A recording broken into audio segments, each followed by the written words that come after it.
Here goes that recording. All right, and we should be good to go. Welcome. Thank you once again for hanging out with us. This is the IT and the D Show.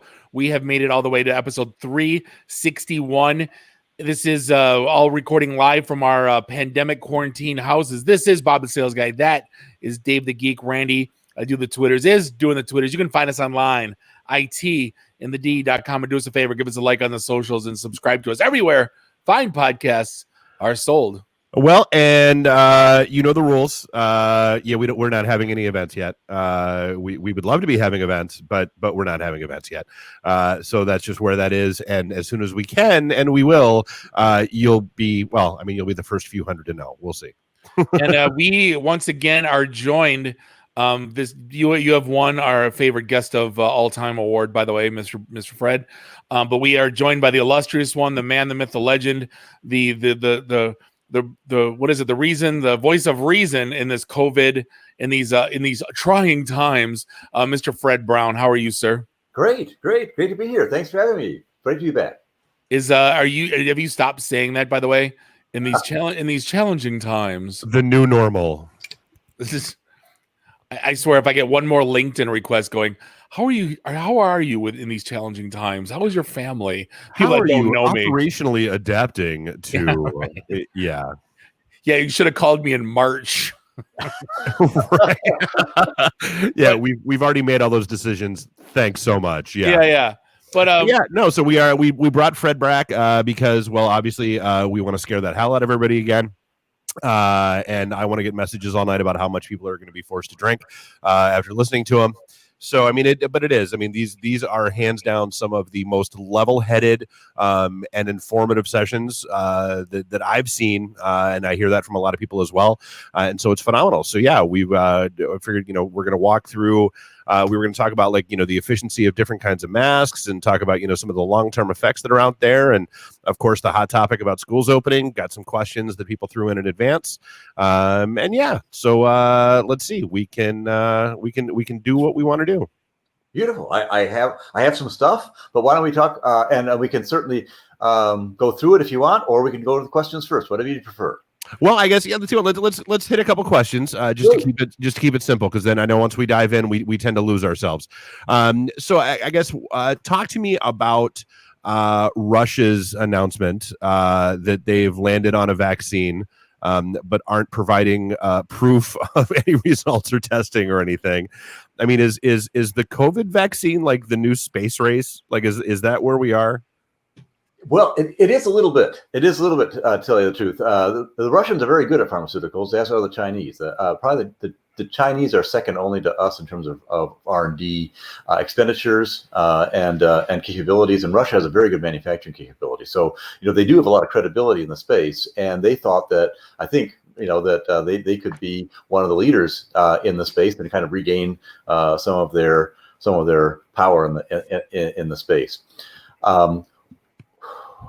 The Russian vaccine is interesting. They decided to use an adenovirus vector, which we have in spades. They are at phase 2, really, of our clinical trials phase. So what each of these vaccines do is they go through 3 phases of clinical trial. The first phase is actually testing healthy subjects. So we go to prisons and pay people to take drugs who are very healthy and young, and we see whether there are any bad effects. So that's sort of the first safety test. That usually that's a kind of 50 to a couple hundred patients, maybe 100 patients, and this time we had about 50 patients in each. 50 patients in each cohort. One was a placebo, one was a regular, and it turned out all of our vaccines were pretty safe. And the Russians also found their vaccine is pretty safe, and that's not surprising because they're using a known adenovirus, and they're also the kinds of viruses that they're using are actually common cold viruses that they hope collectively will give them something against COVID. And there is suggestive evidence that the common cold does give us up to about 30% better responses to COVID than if you haven't had these common colds. Gotcha. That are also coronaviruses. Then you go to phase 2. Phase 2 is dosing. You want to figure out how big the dose is, and a lot of the trials are right now in phase 2. I think there are 27 trials in phase 2 right now. There are 8 though that are in phase 3. By the time you get to phase 3, you're testing a lot of people. The Russian virus is not at phase 3. We actually 2 of ours actually are in phase 3, and 4 of the Chinese's are in phase 3. So it gives you a sense. The challenge with the Chinese ones is that they have a very bad side effect. 10% of people actually doesn't every drug. That's not diarrhea. Yeah, exactly. It's okay if it's like 0.001% of the population, but this is over 10% of the population. Just like people just kind of have full blown COVID for a few days. It's not a good situation. So you don't really want to get the Chinese virus vaccine. But the viruses, the vaccines that I'm actually working on, we are doing pretty well. Manufacturing scale up is going to be a challenge. And the answer about the Russian vaccine is that it's not nearly as developed as ours are. It's not going to be nearly as good as ours are. And I would wait if I were you. Now, the challenge of the vaccines is in phase 3, we actually have to test 30,000 people. And that's a lot of people. Right now, Moderna's up about 4,700, 4,800. Pfizer's up at about 2,800 enrolled. And now half of those patients are going to get placebo, right? They're going to get nothing, just water. Half of them are going to get the vaccine. And then what you do is you send everybody out and say, go forth and see what happens. And so suppose you're... That just seems so... I mean, like, I understand that's how it works, but that just seems so bizarre. And after 6 months, then you kind of take a poll and you say, hey, how are you doing? And they say, oh, man, I'm sick as all get out. I think I got COVID. And they say, sure enough, you got COVID. And then you look and you say, that's the guy with the vaccine. Shoot. Or that's the guy without the vaccine. And so you can find out who's been vaccinated, who hasn't been vaccinated. And we're expecting in our first round that the vaccine will probably be about 50% effective. Now, so suppose you got 30,000 people, right? And you got 15,000 of them with the vaccine, 15,000 out. Now, originally, Michigan had an 8.5% infection rate. So a lot of people planned to vaccinate Michigan because we had a big outbreak. That was a few months ago. Well, now we're down at 2.4%. So if you do the math, all you're going to get is about 150 patients who've had the vaccine who will get sick, and there'll be about 300 who haven't had the vaccine who will get sick. Right. And that's about it. And so if you throw in a couple of adverse events in there and then you kind of say, well, is it good for people who are older? Is there any ethnicity issues we've got? What about people with diabetes and health issues? All of a sudden, the number of people you're looking at in each of those categories is really tiny. So the trick is to be in an area with huge outbreak. And that's the problem the Chinese have right now. They don't have an outbreak. So they're having to go out into Saudi Arabia, places that have, Brazil. Isn't that ironic? With outbreak, they're not going to be able to prove anything, right? They're not going to be able to see anything. So it's sort of interesting how this whole thing manifests itself. Luckily, we got big outbreaks. So we can go to California, we can go out to Texas, Florida. Eddie, pick your southern state. Yeah, just pick one. Yeah, that's right. So we're actually in good shape for testing our stuff. And so we're doing manufacturing scale up right now. It's a challenge because we're going from 30,000 vaccines to tens of thousands of vaccines to billions of vaccines, and that's a big scale-up challenge. And everything has to change. All your manufacturing controls change. There's lots of inspection that's required. So unless the FDA kind of cuts people a break, we're probably not going to see that kind of scale for public use. Broad public use probably till the end of next year. Hey, Fred, are they making decisions as like an insurance company does or actuaries? Where no, and I'm not being funny, but it's. But there's a cost and a bet. My point is the hot topic right now is is it cheaper to fix just pay the lawsuits than fix the gas tanks? Yeah right. But the hot topic around my area is football got canceled right in Rochester schools and Avondale schools. But the problem was they haven't seen any deaths, but the 4 kids just OD'd and passed away unfortunately. So the parents or everyone that was playing or that was practicing all summer going, hey, we haven't had any sicknesses. The ramp ups are for suicide and for drug overdoses and whatnot is through the roof. Who's making these decisions where we're canceling things that people are not saying to keep them sane, but yeah, there's a lot of things in life that keep them sane. And like for kids, playing football is one of them. I guess do you know where these decisions, like, is there somebody sitting in an office going, well, we need to shut it down no matter what, or what's, I guess walk me through that if you even know. So I don't know actually how the decisions are being made. I'm on a couple of different committees that make recommendations about closures or openings, and what we do is we kind of look at a few different things. Number one is how bad is the COVID level in the environment generally. If the COVID levels are pretty high in the environment, you're pretty assured of having some transmission. And what's interesting is that actually Georgia Tech did a big study, and you can actually say, here's my level of transmission and percentage of virus I've got in the area. Here's how many people I want to involve, and 10, 20, 50, 100. And then it'll actually tell you, here's my percent chance of getting COVID. And in a lot of these southern states, you've got 25% positive rate, and you got you see 10 people, you're going to get COVID. And if you got people coming into a huddle and breathing on each other, you're going to get COVID. So that the question isn't. Well, that's been the rationale behind keeping the gyms closed. Yes. Oh yeah, gyms are challenging. Needless to say, because you're breathing hard. And so it's very hard to keep your mask on unless you back off. And of course, people are in the gym to work out; they don't want to back off. So usually, healthcare people will say, "Don't take your mask off; just back off the exercise." And, well, they don't do that, and so they take their mask off. And that's why we have only about 40% adherence in gyms right now of mask wearing. So I don't know how the decisions are made. It varies actually from place to place and person to person, because you want to kind of figure out, here's my level of COVID. Here's the activity I'm doing. Here's how dangerous that activity is. If you're getting people close together and then breathing hard, and then finally, what's my own personal risk level?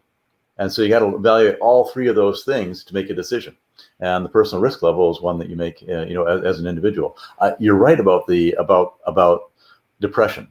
Depression is really up. And it's sad that where we see the highest levels of depression, where we actually register this with the CDC, is we don't look at people below 18, but 18 to 25-year-olds have about an 80% depression rate right now.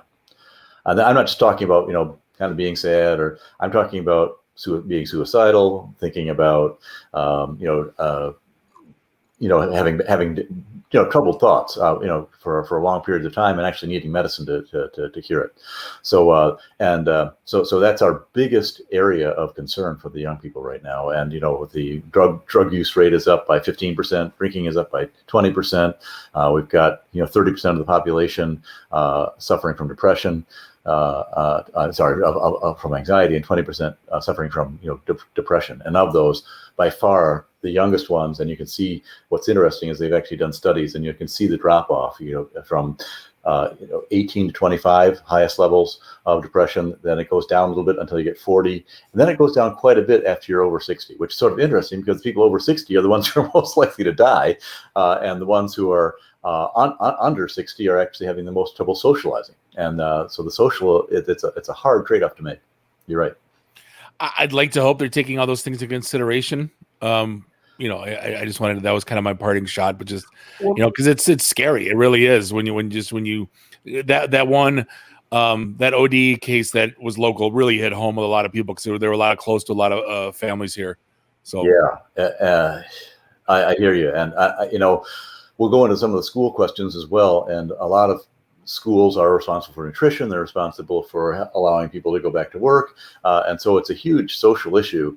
What's sad about this is, about 3 weeks ago, there were a whole group of healthcare experts who said, if we were, and this is true about me too, if we were all alone in the world, didn't have a presidential election coming forward, we probably would recommend to the government to shut down again, and really try to get down to, what they call, 2 weeks of 4 people in 100,000 having the disease. And right now we're literally not even close to that. Wait, we're 100. We're off by 25 fold. So there'd be a lot of people fine with the government shutting down just in general. Yeah, no kidding. Well, but hey, so the socialization question. So I got hit with this one quite a bit, because there's a big con tens of thousands of people scheduled that's still on the books out here for the end of October. And they're basically having the same problem that every con has had this year. Our friends at PenguinCon dealt with it. Motor City dealt with it. Cherry Capital, Monroe, where basically they're stuck in a holding pattern because of contracts and everything else with the hotels and the vendors and the suppliers and everything else. Like until basically unless Whitmer comes down and says, hey, gatherings are banned through at least the end of October or into November, they're kind of screwed because then if the con itself pulls out, they're on the hook for everything and all the dollars and everything and all the penalties. Whereas if they can invoke the force majeure clause and get AD and everything gets out. So I guess on like what's your gut kind of tell you about how things are going to be looking towards the end of October and more importantly, like when do you think it's because I get it, we all know it's a business, and hotels and convention centers all have their own bottom lines and stuff to deal with, but when does it stop being responsible to keep people on the books for a gathering of tens of thousands of people? So there's no way it'll happen. Really? Yeah. Yeah, they have to cancel it. Here's why. What we have to decide as a society is where we want to put our chips, right? So if you want to open a lot of schools, you're going to have to make a decision whether you want to go to the con or whether you want to go and have the schools open. Well, I think we talked about that the first time you were on. Like, hey, do you want to go see a baseball game, or do you want people making cars? Like, which you can't have both. which one do you want? I want both. So here's what's going to. So what's interesting about that is we're going to have a really, really bad November, December, January. Really, really bad. I'm not talking about what April looked like. We're talking about something like probably twice as bad as that. So kind of, I guess just looking back, sort of like that second Spanish flu wave then.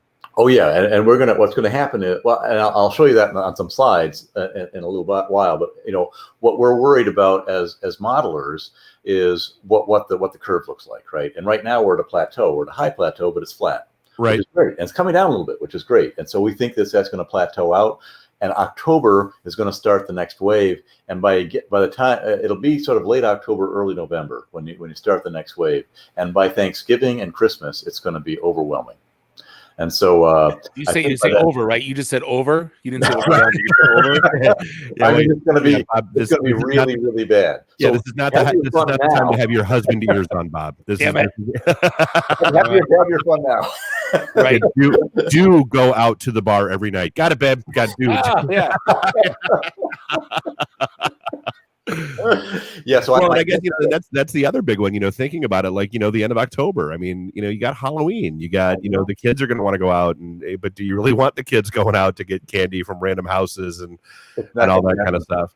It's not. I hate to say it, but it's really not going to happen. Don't plan on it. It's sort of sad because these personal smaller activities are actually we see an awful lot of transmission. Weddings, funerals, parties, private parties, graduation parties. Celebrations of various kinds, because people feel comfortable and they start taking off their masks and they start saying, "Oh, how are you doing?" And the music is playing, so you have to get pretty close. And you're going to be, shouting to hear and listening closely in order to see your old friends. And that's how the transitions really happen. So a lot of these super spreading events are actually these, smaller events actually that suddenly become super spreading because people let their guard down. So we're starting to see one of our viewers is Halloween is canceled. I'm sorry. Thanksgiving's canceled. Christmas is canceled. and school will be over for about 2 weeks to cancel that too. Well, yeah, because it is, and that's and I've seen it. And that's everybody's all angry about bars and restaurants and that kind of stuff. But I've seen it. You hang out in a bar, you have a couple drinks. You get a little bit more lax about stuff, because you get a couple drinks and you want to hug everybody when they show up. You want to so you find somebody to go hang in the corner with after enough drinks. That.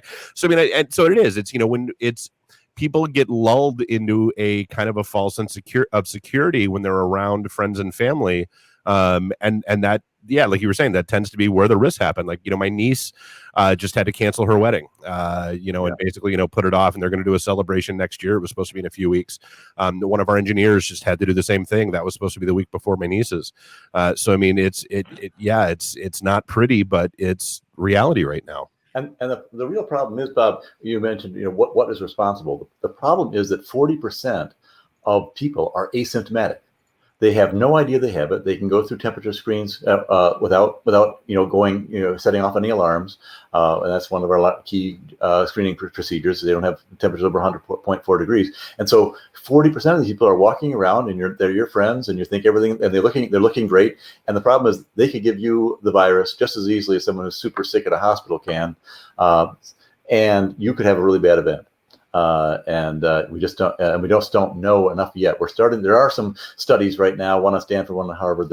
They have 5. Stanford found 3 biomarkers. Harvard found 5 biomarkers where they think they can actually tell whether you're going to, do well or not so well once you have the disease. And that's really important if we can tell who's going to have a hard time or not. Well, yeah, because I mean, it all comes down to that. Okay, what's my risk profile? I mean, that's the biggest thing that I think everybody it is the most concerned about is, because I mean, that's truly the random wild card is people that you would think would keel over after getting this are coming through fine. People that have been perfectly healthy and young have knocked over dead. I mean, it's just, yeah. Yeah, if you're older, chances are you're going to have a much worse attack. But it is a little bit on the random side. For example, one of our family members never felt like they had COVID, and suddenly came down with Guillain-Barré syndrome, which paralyzed him. He can't walk, he can't talk, he can't move, and turns out he has COVID antibodies. And we think that the COVID antibodies actually demyelinated some of his nerves. He's having to relearn how to eat and relearn how to walk. The guy was playing tennis at a master's level 2 weeks ago. Yeah. I mean, it's that random. So I had about 4, and I was kind of surprised that this was going to be such a hot topic for questions, but I guess it's a big issue. I guess talk about HVAC systems. What should people be doing? I've got one guy that chimed in that said, hey, should I be putting an air purifier in my office? I got another one that chimed in and said, my building guy says it's better and healthier if I keep the building at 79 degrees. And should they be putting, UV lighting anywhere? So I guess, what's your take on that whole issue? Yeah. So HVAC systems, a couple things. Number one, the more humid it is, the better it is to reduce aerosols. So if you can keep the humidity levels relatively high, what happens is the aerosols start to agglomerate and become droplets rather than small aerosols that stay in the air for longer and longer periods. I think Bob, wasn't it a few months ago we wound up talking about those guys that had the cough drops that basically put like either flour or baking soda or something thick and heavy in the lozenge so that if you did cough, it made it fall to the ground right away? I don't remember that at all. Yeah. That's interesting. So that's one thing is if you can make it a little bit more humid, it's better. If it's drier, chances are you're going to have more aerosols in the air that stay up in the air longer and are continually being effective, and they'll be smaller, so they'll be able to get through masks more easily. Second big area is the direction of the flow. Do not stand in the middle of the air conditioning downflow. If you're getting blown across, that's not a good thing, especially if you're facing somebody who's. But that's where it's the most comfortable. Behind them. So, if they're talking and they've got airflow coming at you, move. Don't face them and stay in that airflow. Third, there are UVC light systems. It's a type of UV light that can start to kill the virus. They're not terribly effective. Yes, Mr. Flanagan, moist is good. Just thanks for pointing that out to us. Yeah. The most important, the most important kind of thing we're finding out right now is that laminar. So in the lab, what we do is we use laminar flow technology, and we try to push the viruses in a direction. The best laminar flow actually comes straight down and forms a curtain around you Mm-hmm. and pushes you down. So air handling units that do that are generally better than ones that push across push across. So a couple of things. The first thing is that there was a huge outbreak in Korea, and they were wondering, why is there a big outbreak in Korea? All of our people are wearing masks. Everyone's always masked. Why are we having the outbreak? It turned out that they had their air conditioning on recirculate. So they were recirculating a lot of the air over and over again rather than bringing it in from the outside, save money. And what they found was their HEPA filters are full of virus. All their intake valves, all their intake areas are full of virus. So you have to change the HEPA filters, and you have to change and clean the intake and outtake areas regularly, or you can and that probably means daily, by the way, not on the cleaning. On the HEPA filter, you want to do that pretty often. What was it? I'll show you one slide where we actually. University of Florida actually looked at hospital rooms. Now, hospital rooms have some of the best HEPA filtration. They have some of the best exchange systems in the world. They thought they had this right. They were exchanging the air 6 times an hour, which is quite a bit. And they still found significant concentrations of aerosol virus in the air, despite having a UV system, despite having changed HEPA filters, and despite having six changes from the outside air every hour. They still found enough virus for the patients next to each other in the same room to get sick.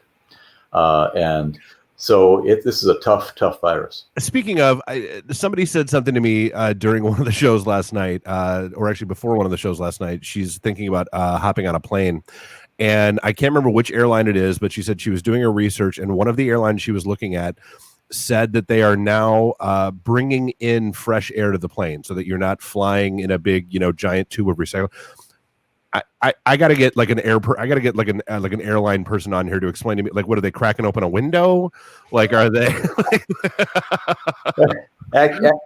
So there are 4 big airliners in the country. Full disclosure, I am working with one of them to see whether we can reduce the amount of COVID transmission that occurs in planes. It's very, very difficult. We're just starting the studies. We've got 8 different areas of investigation that we're starting on.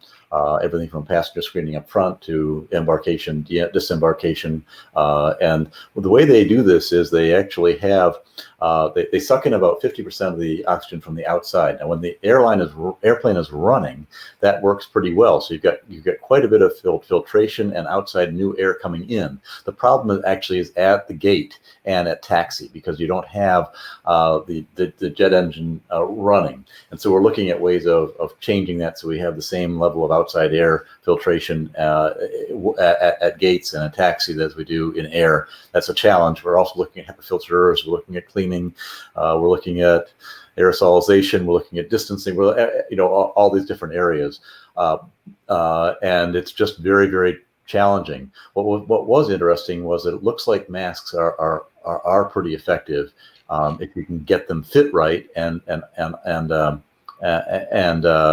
if you can get the right kind of material on them. Obviously, N95 masks are best. So I guess the moral of the story is HVAC is HVAC, and there's no perfect answer for them right now. No, the HVAC is not HVAC. I'm sorry, I should have made that clear. The HEPA filtration, if you're below MERV 17, you got to go to HEPA filtration. If you can, if your machinery can handle it. What happens is, of course, the HEPA filtration is a lot heavier on the blowing drag. Yep. So there's a lot more back pressure, and it can destroy your equipment. So you want to make sure that you're set for HEPA filtration. You also want to see if you can get the UV systems in place without significant retrofitting and changing of the ventilation systems. You want to have a lot of outside air mixture, even though it's going to be more expensive. If you can open windows, but try to keep. Don't face people in the office space. Usually we think 6 feet is enough space. The more the better Right. on that. And you want to wash your hands every hour, and you want to disinfect every hour if you can. Constant wipe downs, and right. not just with wipes. Really get the thing wet, and let it dry, and then wipe it off. So and I had somebody chime in, and she says, "Look, this may be a dumb question, but she's going to ask it anyway, so I'll leave her name off of it. Is being in areas with lots of indoor plants any good or of any benefit? Like, do plants help this at all?" Not to my knowledge. It helps with increased oxygenation because they fix, obviously they breathe out oxygen, which is great. But no, unfortunately, plants won't help the situation. Trying to think if they would even hurt the situation. They could become, they could become attractants for droplets. So Gotcha. hopefully your plant person is protected. Hey, Fred. Yes. Something that's been happening that's kind of alarming to me is that the media is not necessarily writing hit pieces, but they're taking like loose information and kind of pinpointing so-and-so company, and it's like cases from back from March, and it's, I don't know, it's not fair to we've seen a few of them now, and, then they're doubling down on them again. And it's almost like, I don't want to say it's lazy journalism, right? But at the same token, like these look like flat out like hit pieces when you read the article. Is there any recourse to that? I mean, what can you say or do other than saying, "Hey, I'm doing everything I can" as a company? Yeah, so the truth is that we only spend 8 hours a day or so in our company. So there's a lot of other places to get coronavirus, in the transit, there at your home, out in the shopping center. So it's hard to actually pinpoint that a particular virus came directly from the workplace. The only way to do that is actually do a genetic study, and I'll show you the case in Florida where they actually traced precisely, from one patient to the next patient where the virus came from. So it's almost impossible to actually say it came from this. They did it at that one bar right in East Lansing. It seems like there's only been a handful, but it seems like when they double down on it, and then you have people from that bar, from that company that they don't let their kids in daycare, and it's bad. Like what they're I don't know if the media understands the snowball effect that occurs when they write these kind of pieces. Yeah, and a part of the problem is that what's a little bit different from this virus is that normally, if you have the flu, what the transmission rate is. It'll be 1 to 1.25, and it flows pretty naturally. One person gets to 1.25 people, and so on. In this case, what they call the p-value is very, very low. It's 0.1, which means that 80% of the cases are spread by only 10% of the people. So, and we don't know really what causes the super spreader events, whether it's a person, a location, or an activity. We don't have enough information yet to actually understand what really drives super spreading events. And so it's unfair to say frequently, as you point out, oh, this became a super spreading event. That's right now we know a little bit, but it's also suggestive. We haven't done any real quantitative trials because we're not testing enough to figure that out. Frankly, we don't know. Yeah. Well, we've got someone who wants you to throw your hat in the ring. I mean, it's a little bit late, but for a presidential bid, Fred, just thought I'd let you know.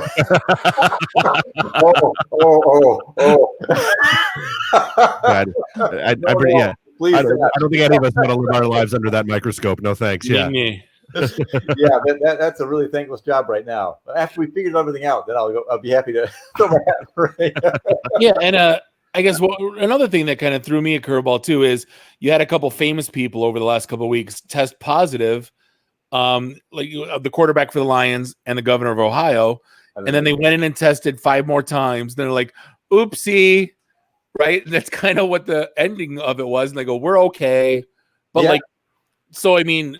Hey, just keep testing until you get the result you wanted. You remember President Trump saying, "Well, I get tested like a million times a day," but they're using antigen tests, and these antigen tests aren't as powerful. They're fast, which is great. So you test a lot of people fast, but they're not as accurate.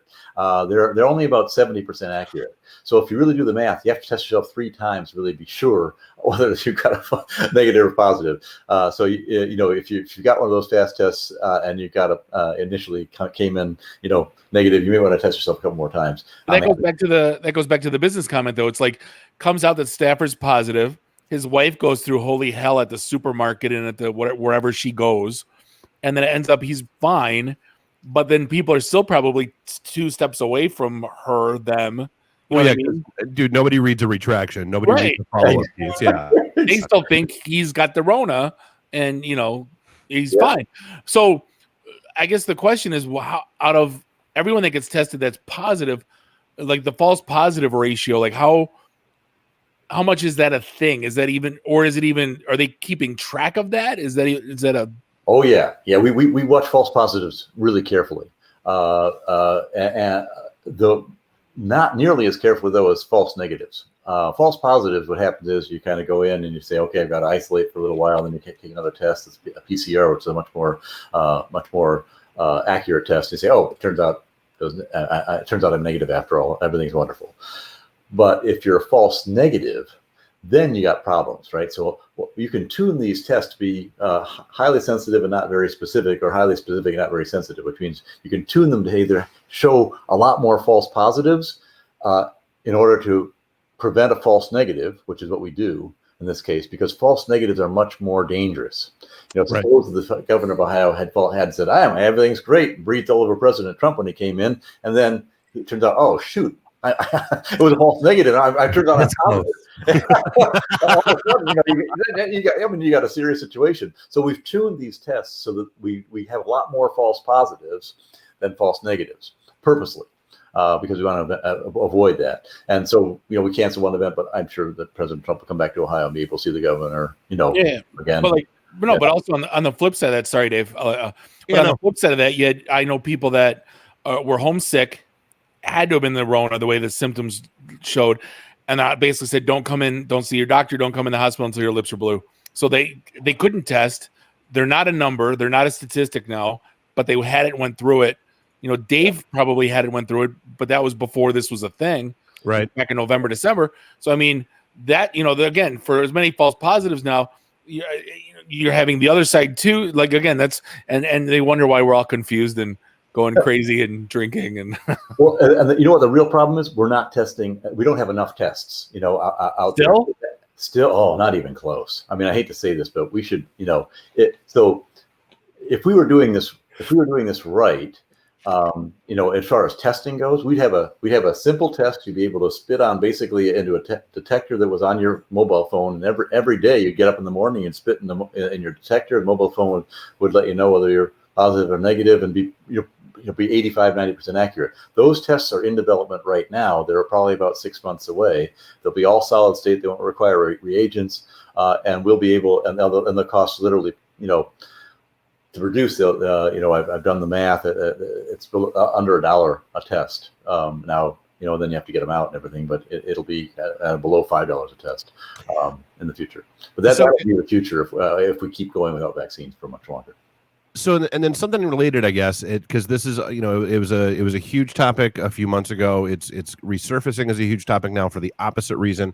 A few months ago, everybody was mad because if you tested, let's say like I tested 3 times and I was positive all 3 times, the reports would show that as 3 positive tests, right, as opposed to 1 individual. And now you're seeing it go the other way, where somebody like Trump gets tested multiple times, 80 times a day. Are those 80 negatives going? They do. So I guess that's the question: is why can't they do a count unique instead of just count? Like, are there HIPAA issues that keep that from happening? Yeah, there are privacy issues that keep that from happening. Yeah, exactly. So basically, we had about 800,000 tests a day right now as our capacity. It's gone down a little bit. We're only doing about 600,000 tests over the last couple of weeks, sadly. So we're actually going backwards, not forwards, on the testing side. And we do double count, triple count if the same person has had so basketball players who probably are tested many times a day to get into the bubble, and their family, or many times a day to get in and out of the bubbles. They'll be double, triple counted. Yeah. Crazy. Yeah, because that was when everybody's complaining about the test. There was like certain states reported, this is the percentage of beds that were used. Right. This is the percentage of, what I mean? And they were like, it was a more accurate picture than just saying 3 cases. Oh, well, that's what does that tell you? I stopped paying attention to counts a long time ago, and I think actually it was because of the conversations with Fred.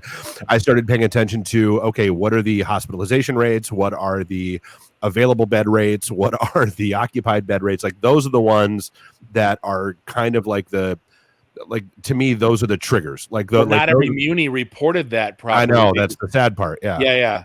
Yeah, that's part of the reason they took the a lot of the reporting away from the CDC, because the CDC was asked, can you get more data about around each of those tests and availability in the hospitals? And CDC said it'll take us 2 to 3 months, and the White House said that's too long. We want to have the data sets sent to us, and we will ask the hospitals ourselves. And now the hospitals are the amount of data. I mean, it's like 26 pages or something. It's a lot of data that are acquiring for each patient. And the hospitals are getting overwhelmed. But hopefully a lot of this become automated in the future. But right now it's we don't have very good data. I work with governors and mayors all the time, and these are mayors of very major cities. And basically you say, okay, so what's your positive rate? And they look at you and they say, I got my librarian working on this, Fred. I don't know. Seriously. I mean, they have no. I mean, I shouldn't say this, but it's a real problem. We don't. It's a hard thing to track. It absolutely is. Yeah. Yeah, so, I think we've babbled, and I know you got some. I know you got some stuff that we want to get you through. Why don't I show you some stuff and see if it's interesting? I'm pretty sure the answer will be yes. So here we are. How one of the questions is how do you think we're doing in the United States? And we what do you guys think? When you look at this graph, what do you think? This is you can see August 17th, 2020 at 4:37 p.m. Eastern Standard Time. So this is pretty real time data. How do you think we're doing? So you figure, 5.4 million infected. So that's what? Trying to do that math off the top of my head. 328 million people. Yeah. Yeah. So that's times. Yeah, you're about what, 1.5% ish. Yep. We think probably about 8% of the population in the United States have been infected at this point. Okay. About 8%. So, in order to get to herd immunity, we got to get to close probably to 75%. Right. True herd immunity. So we got 10 times more of this to go. Hopefully we won't have to do that. And we'll have a vaccine. We don't have to do it naturally. But that gives you a sense of how far along we have to go. So the answer is we're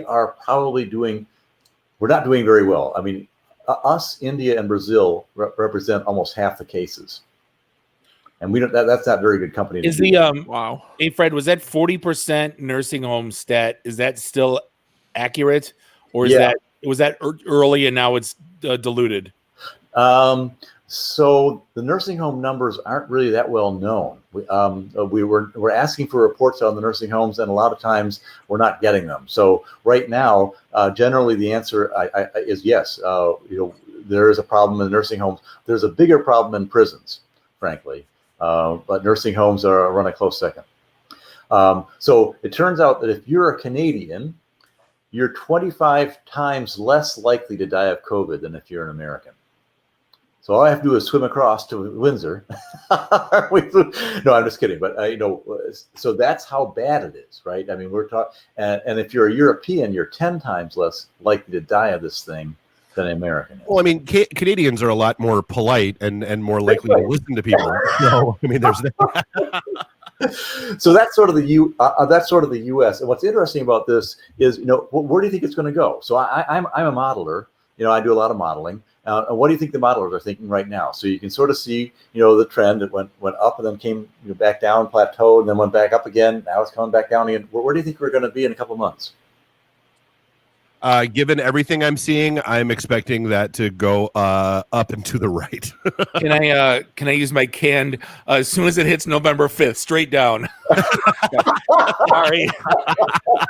Sorry, I'm kidding. I'm kidding. Yeah. So when you do the model, that con that you're talking about at the end of October is just going to be where you're starting to see the uplift. Right. It's going to be, I think, so our models right now generally are showing it's going to be stable. It's slightly downward through September. And then October, it's going to be flat. Toward the end of October, it's going to start to go up. November, it's going to go up very, very fast. December, very, very fast. January, very, very fast. Now, so is that, I mean, how much of that is in like to do with or being in conjunction with just the regular flu season hitting? Because I mean, that's when that's going on as well. That's right. The biggest problem with the flu season is that we get about 200. We have about 200,000 hospitalizations for the flu every year in the United States, and the problem is that it comes between November and March. So we're talking about 50,000 extra beds you need for flu. And what we know about COVID is that we can handle COVID when you don't have an overwhelming healthcare system pretty well. But for example, in most places, when the hospitals can't accept any more patients and you run out of ventilators and so on, then the death rates double to 14, go either between 2 times and 14 times what they are normally. And that's what we're really worried about in the November season when you get the flu plus COVID in an uptick. And the reason that we need so many tests isn't because we can't test enough people generally on average. The problem is that when you have an outbreak, you need about 20 times the level of PPE, between 5 and 20 times the level of PPE. Generally for masks, about 20 times more PPE is required in an outbreak area than in a normal area.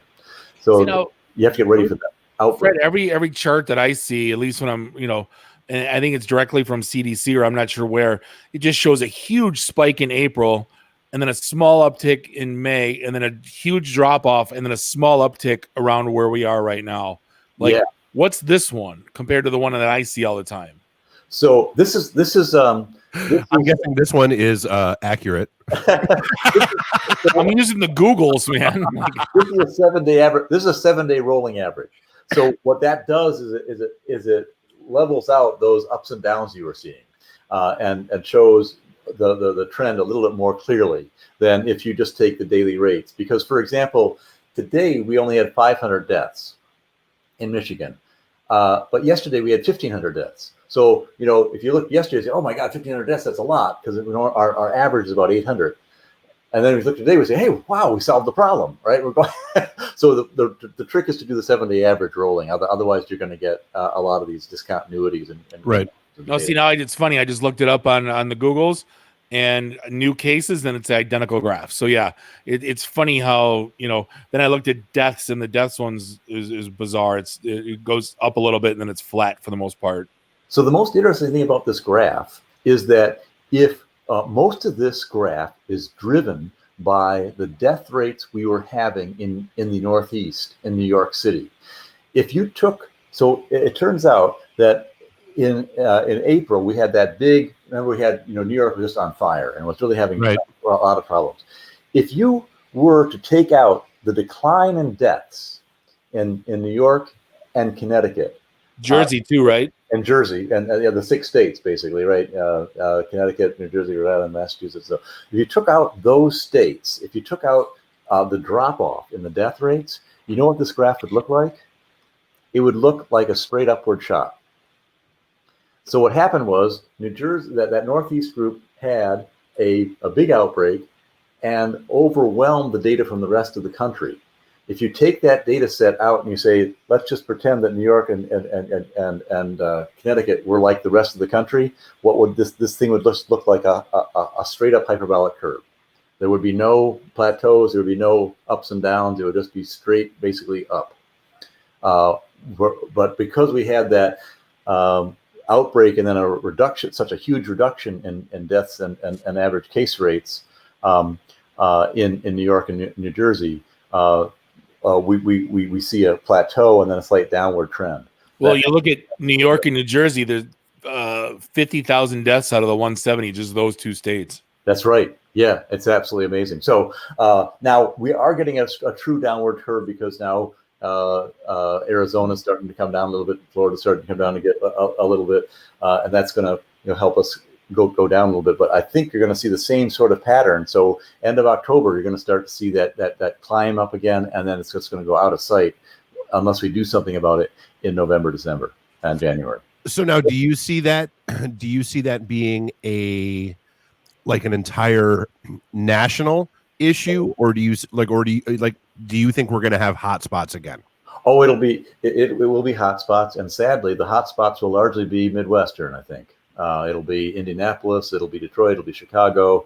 And that's because we're going to start to see flu season and cold. People are going to want to go back in again in the north. And they'll get drier air, they'll get more aerosolization as we turn on the heating. And when we get Thanksgiving and Christmas travel, it's really going to be a problem. So sadly, I think it's going to shift upwards north in November. Yeah. Gotcha.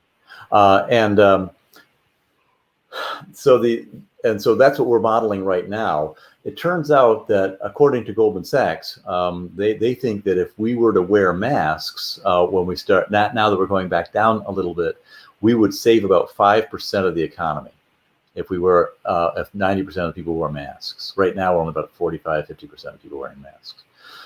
So that's sort of a pretty good payback. The other thing is, if you model this out, we think, but by Labor Day we'll be at 200,000 deaths, and that by the end of the year we'll be at around 300,000 deaths. My numbers are slightly more than 300,000 deaths. The other modelers are slightly less than 300,000 deaths, but in that range. That's a lot of people. But if we wear masks, the people who modeled the 278,000 deaths, that was at 312,000 deaths at January 1st. The 278 would go down to 218 if we wore masks at a 95% adherence level. So that saves a lot of lives. I mean, you're talking about 60,000 people still alive if people would just wear masks. Yeah. That's what the modelers are saying right now, and 5% of the economy. So that's not a bad deal, if they're right. Now, with models, they're always making all sorts of assumptions, and I looked at the assumptions, and they seem pretty reasonable, and Goldman Sachs, and all of them have, they're all looking at best scenarios, worst scenarios, the Monte Carlo simulation. I mean, these are pretty advanced models. So, I think that's been one of my favorite memes that's been floating around for the last, week or so was, you could have had college football, but, you chose Applebee's for the last 3 months. And so now you get Applebee's and no college football. No one goes to Applebee's, Dave. You know that. So generally, the truth is that we're spending an awful lot more on the virus than anybody else is, and we're not getting our money's worth, and we're dying. Why is that, though? It's because, we're just not very efficient. When I work with these governors and I work with these mayors, they're all having to relearn the same damn stuff. It's really frustrating. If we had, and I come in and I say, we have to do 1, 2, 3, 4, 5. And it's a very, it's very, it's very, and let me guess, they do 1, 2, and then 5. Well, they actually get to 1, 2, 3, 4, 5 sometimes. Now, there have been some people who haven't followed my advice and they're blowing up, but most of them actually follow the advice. The problem is that you got to do it for every mayor, every state. And if we had just had sort of a national group that came on and said, here's the answer, do this, it would, and so. That's what most of the countries that are successful did. They kind of centralized a lot of the decision making.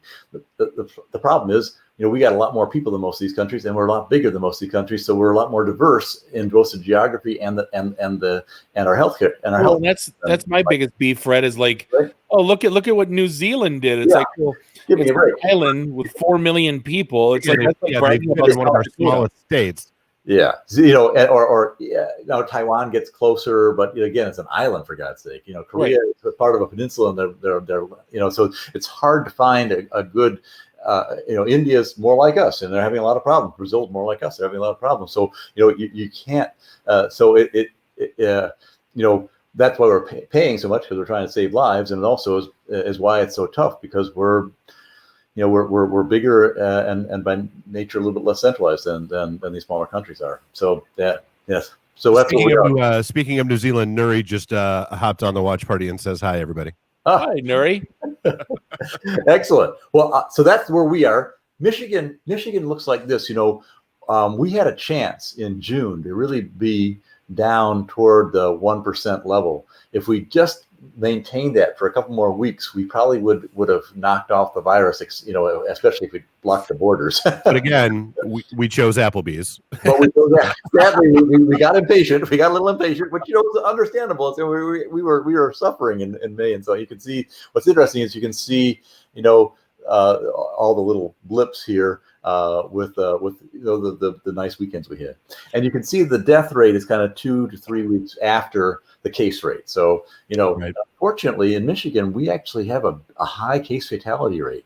The average in the United States is about a third of what we have, and that's disappointing. But of course, we're lower than most of the other states, which means that which is a great thing. Fred, that was the graph I was referring to. Was the Michigan one on the bottom? That's the one. Yes. That's the one it defaults to all the time when I Google. When I'm looking at stats.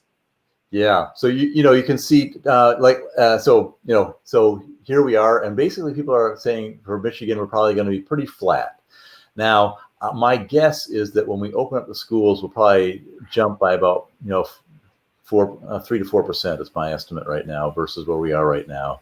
So we'll be up in the 800 range.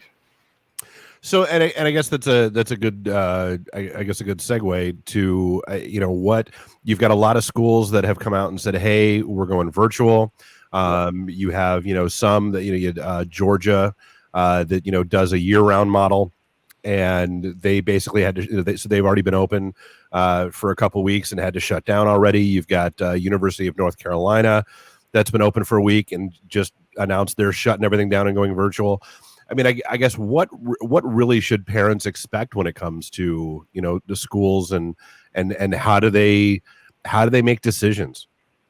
Yeah, the schools are conservative for a couple of reasons. First, it's not so much the kids, it's that they become vectors and infect, others, and especially teachers who are older, teachers who have pre-existing conditions, the staff, same situation. Right.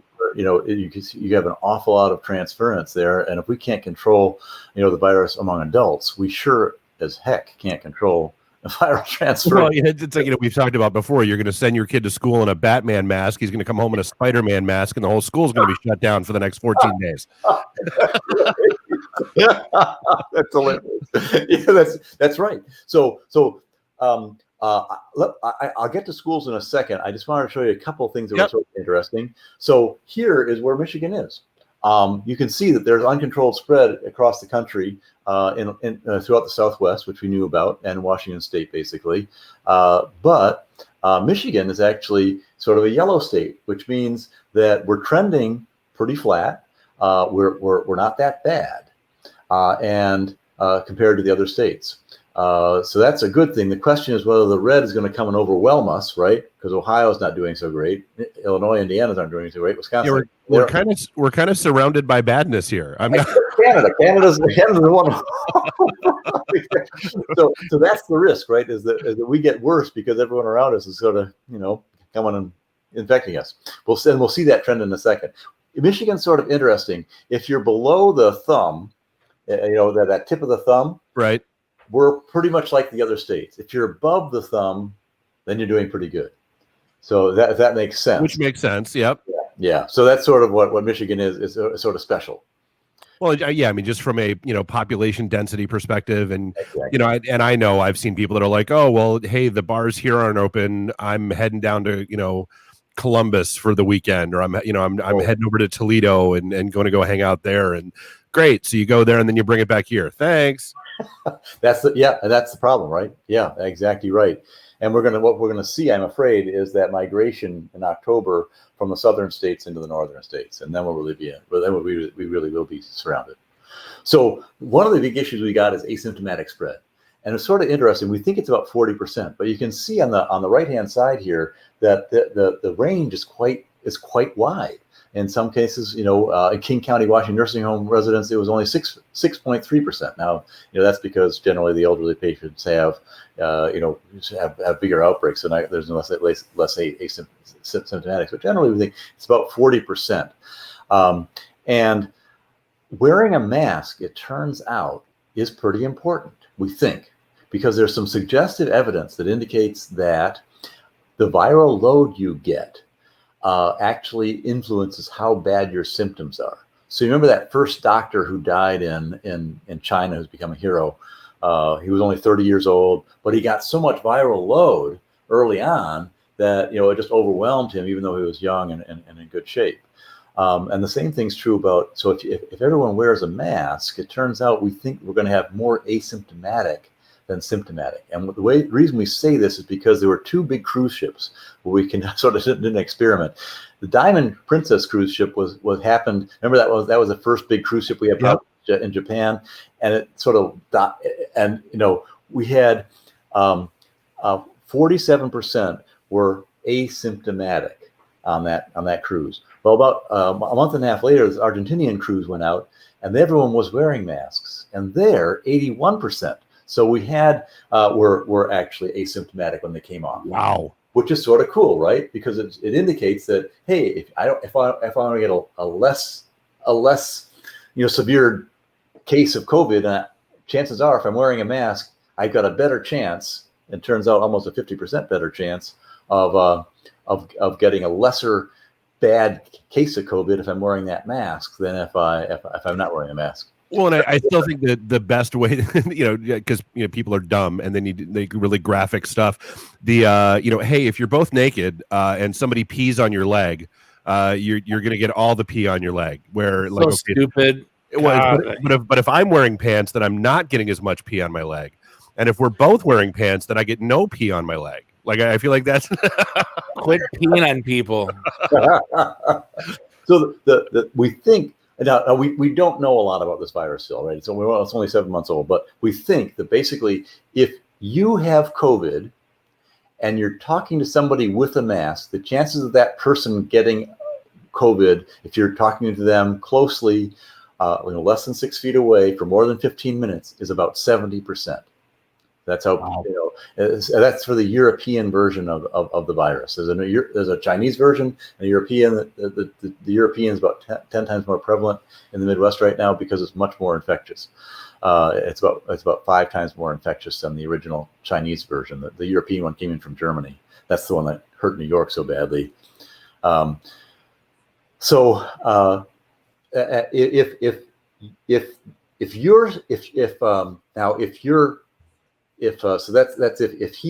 If he's sick and talking to you and you're wearing a mask, if he's not sick and you're sick and wearing a mask, the chances that he gets the disease is about 15%.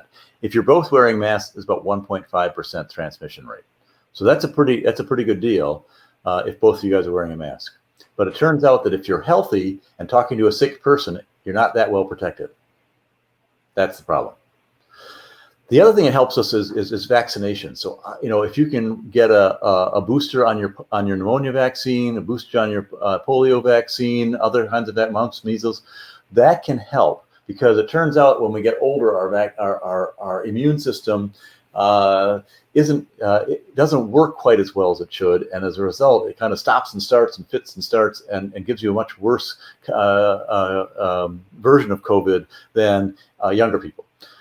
And so if you get a vaccine, the vaccine tends to readjust your immune system, and it helps not only to avoid the flu and COVID simultaneously, but also just it helps generally improve your immune system response. So some things you can do to avoid this asymptomatic problem, the problem is that guys are walking around infecting people and they just don't know they're sick. And hey, Fred. Yeah.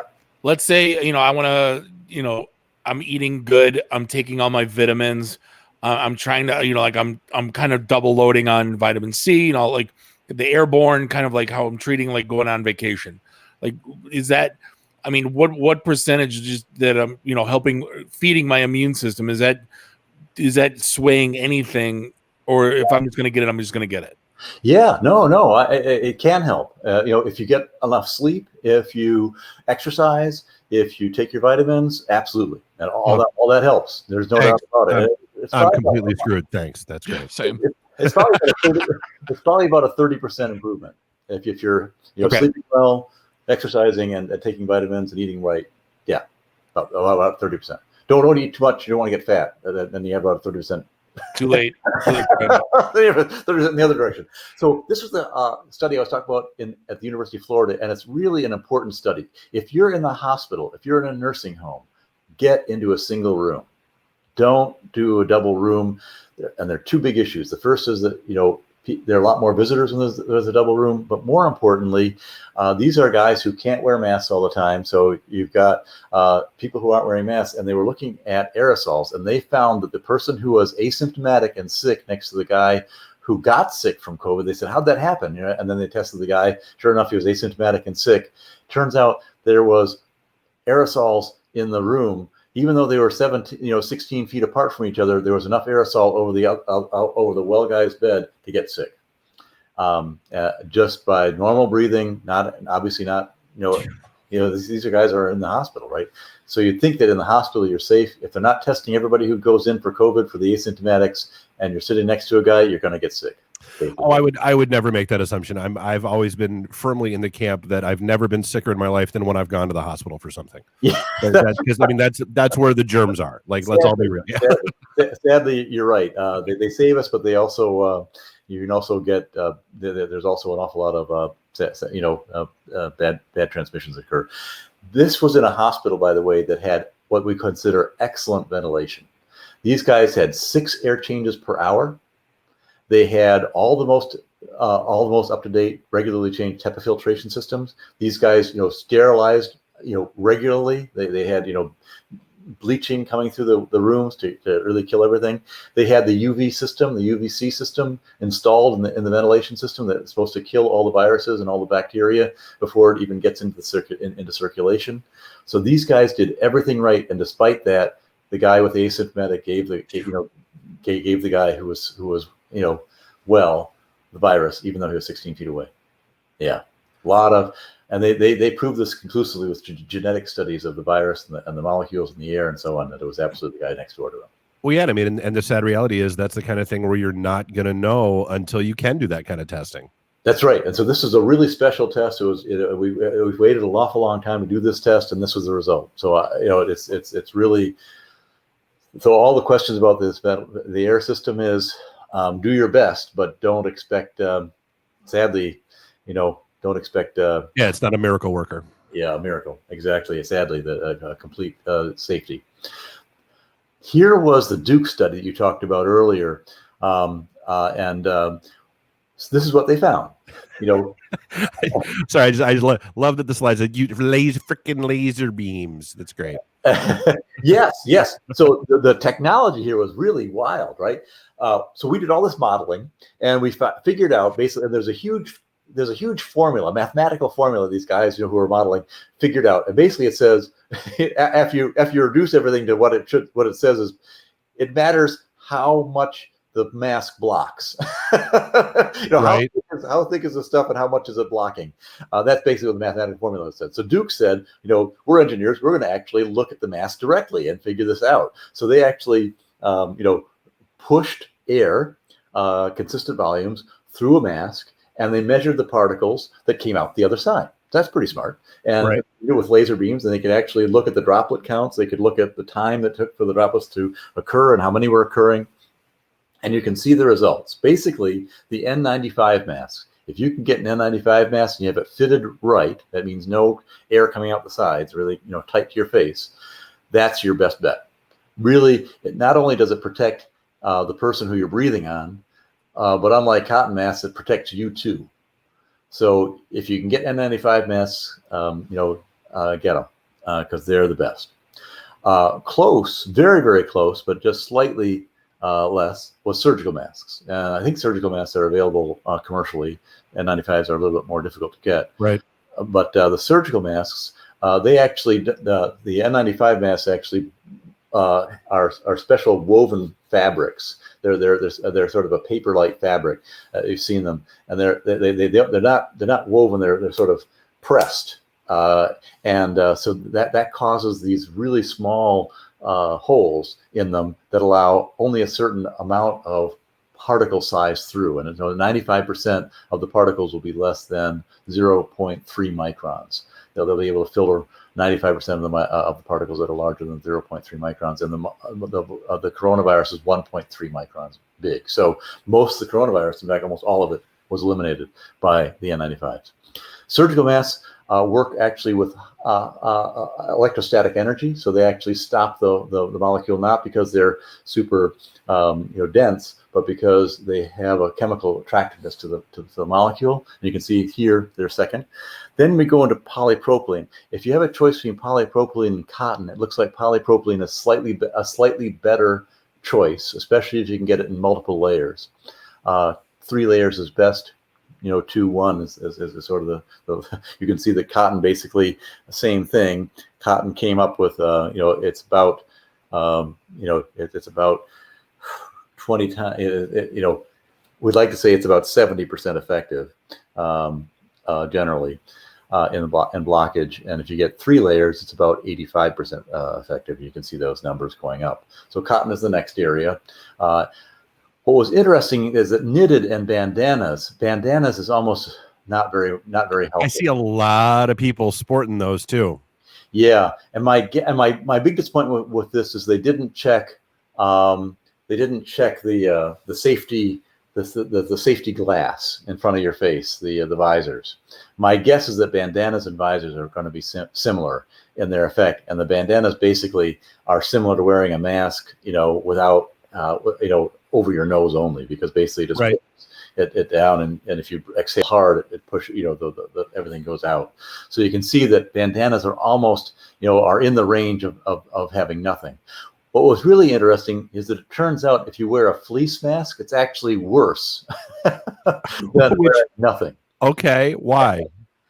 It turns out that the fleece actually is loosely enough constructed that the droplets that are coming through the mask actually get atomized. So you're actually creating more aerosol wearing a fleece mask that's going to kill people. So my Crown Royal bag is worse than wearing nothing, is what you're saying. Yeah, don't do that. No, I just bought it's like a double crown. It's like a Crown Royal bag, and it's got a little pocket in it. And it, I got it because it makes people laugh. But apparently it's worse than wearing nothing. So that's great. That's awesome. Oh yeah. So sadly, yeah, fleece, you don't want to. Yeah. So you don't want to have something that actually causes the droplets that are coming out of your mouth to actually fractionate and become aerosols and spread all over the place for a long period of time. I mean, it's good for you, Bob, but it's bad for everyone else, is what he's saying. That's fine. That's what it is. So yeah. So this was some of the results, and the turtleneck effects also aren't terribly effective because they tend to let more air out of the sides than. What about the I heard that those are garbage. Are they called neck gaiters? The gaiters, talking about the turtleneck ones, yeah. Okay. Not very effective. Yeah, probably similar between the knitted and the bandanas that came through. Yeah. Okay. So that's sort of where you want to be, and there are a couple things about the mask. On the next page, turns out masks are pretty important. If we all could wear them, we'd all wear N95 masks every day, all the time, right? I mean, that would really be protective. Unfortunately, we don't have the capacity even for healthcare people for the N95 masks. Right. There are N95 masks that come with special vents on them so they can breathe easily. Those are actually very dangerous for people who you are around. It'll protect you, but these are made actually for people who are painting cars and in high dust environments, not for health. So mask care. The first thing is, when you're done with your mask, take it off. Don't hold the mask because it's got all the crud on it, right? If you put your fingers on the mask, then you're going to get all the crud on your fingers, and you're going to touch your eye and touch your face, and all of a sudden you spread the virus to yourself. So don't touch the mask itself. Go around the ear loops and take it off and move it forward away from you, and then drop it right into a paper bag. Because what that does is it first ensures that it's covered, and the virus can't really last on the paper and on the cloth for more than 3-4 hours. So if you put it in the bag, then it's not going to get contaminated by just being around droplets that might be dropping, with COVID on them, and it'll kill off the virus over time, right? So don't leave it on your car seat for a little bit or whatever, especially with the kids in the car coughing on it. Keep the thing in a bag.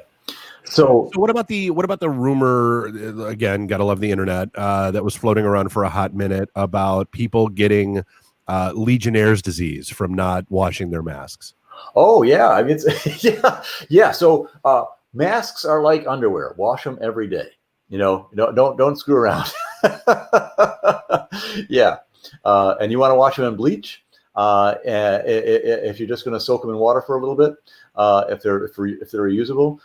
If you have a paper mask and it gets moist, or mask generally in the rain, or if it gets moist, they are not effective. They start to block off the pores. You won't be able to breathe as effectively, and of course, because you're not able to breathe as effectively, it means they're not blocking the virus either. It gives them a nice place for the virus to kind of congregate, settle, and be happy until so moist masks you want to throw out. As far as ones that you regenerate, if they start to look frayed, if they start to look old, throw them out. Don't screw around. And then, as I said, in the laundry, throw them in the laundry. No virus is going to survive the laundry with detergent in it. And if you wash them by hand, because you don't want to do laundry every day, then put them in some bleach and then dry them super hot. Gotcha. If you have a sanitizing, some washers have sanitizing capability, use that one. The N95s are a little bit harder. As I said, if they start to fray, they start to look old, they start to look grungy on the outside, you want to throw them away. If not, you can reuse them. What I usually do is I put them in the sun for 3 hours. Full sun at 11 to 1 o'clock, 2 o'clock. That'll generally kill off any viruses that's in there. Plus, if you leave them for more than 3-4 hours, they'll desiccate. So that's a good, not a bad solution. The hospitals actually have real big, UV systems that come in, and you just put your masks in, and then they light them all up. The problem with that, if you try to bring that at home, is that it'll give you cancer, and it'll blind you. So you don't want to do that. Yeah, avoid that, I would think. Yeah. Other than that, they're perfect. So that's sort of some things about mask care, because I think we're going to need, what about before you get into mask care? What about materials? I've seen masks that are built with antiviral properties built in, like something called like ViraBlock, it's got like silver and things woven into it. Yeah, the silver, copper are mostly for bacteria, because they actually interfere with cell wall, and they have a log kill rate of about 2. That means that it'll kill, if you have 100 cells that are alive, it'll kill all but one of them. It turns out that log 2 kill rates tend to breed super bugs rather than over time, depending on what you're using to kill them and so on. So we're a little bit concerned about that, but they do have as I said, a log 2 kill rate. Things like the sprays that you use that are FDA approved, they'll have a log 6 or a log 7. So Sandia Labs, for example, developed something that has a log 7 kill rate. That means that only 1 in 10 million of the viruses or bacteria will survive, and that prevents the superbugs from occurring, because you're killing so many of them with such a small amount that generally that prevents the superbugs. And log 6 is usually what we see as a minimum, and there are a number of things like Oxivir, for example, is a log 6 kill rate. But those are sprays and wipes, not masks. But yeah, generally, just don't count on it to help you much. It's much more important. The electrostatic. What you want to do is you want to trap the virus. You don't want to necessarily kill it. So what's more important is the electrostatic effect. If they're saying that they have electrostatic effect like the surgical masks do, they actually, the electrostatic effect actually attracts the molecule to it. It doesn't kill it, it just traps it there. Or if you have very small pore rates like the N95 mask, it's more important the weave than whether or not you're killing them. So loosely woven silver, copper thread technology is not as good as something that just traps it with small pores. Is that right? Is that okay? Yeah, absolutely. So I wanted to talk to you guys a little bit about something that I've been watching for a while. And this is a little bit worrisome. As you know, I helped put up the website for with Johns Hopkins, because we were sort of interested in watching the development of the virus. We thought we'd see it, come up like we did for SARS, and then come back down again. It would be interesting, from an educational and learning standpoint about how your viruses come and go. So here's the Hopkins site, and you can see that we've got 5.4 million cases, right? That's the U.S. Right. Now, at the same time, we've got 1.8 million recovered. What does that mean to you? And I'm guessing that's 1.8 million that no longer have symptoms. That's right. That's right. So what happens is you have 5.4 million cases, you have 1.8 million recovered, and about 170,000 have died. That means that 3.5 million Yes, you still got a delta of 3.5, 3.6 million out there. Have not recovered. How do they know? So if you get the test once, how do they delineate recovery versus none? The CDC actually watches this pretty carefully. And what will happen is, if you still are saying that you've got symptoms and you're still going to the doctor because you've had COVID, it'll say you're not recovered yet. So I guess and let's take a step back. When you test positive, apparently they just don't let you go home, right? There's follow up and there's things you have to do. I'm assuming. That's right. What we're finding is that there are some lingering effects. So the real math is the following: 5.4 million cases, 1.8 million recovered, and 170,000 dead. So you've got 3.4 million cases unrecovered. Now, of those, it takes about 4 weeks to recover. In the last 4 weeks, we've had slightly over 1 million cases. So we're down to around 2.2 million unrecovered, right? So 5.4, you have 2.2 million unrecovered of a total of 5.4 total cases, which means that you're talking about 40% of people who are still sick from this damn thing. Right? Yeah.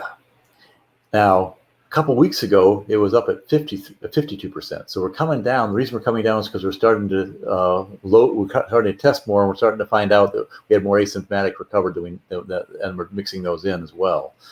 But still, this is a lot of people who are unrecovered, and it's very worrisome. If you look at Brazil, they had 3.3 million people, but they had 2.6 million recovered, 2.7 million recovered, right? So they only have 800,000. And the reason is because they're a lot younger.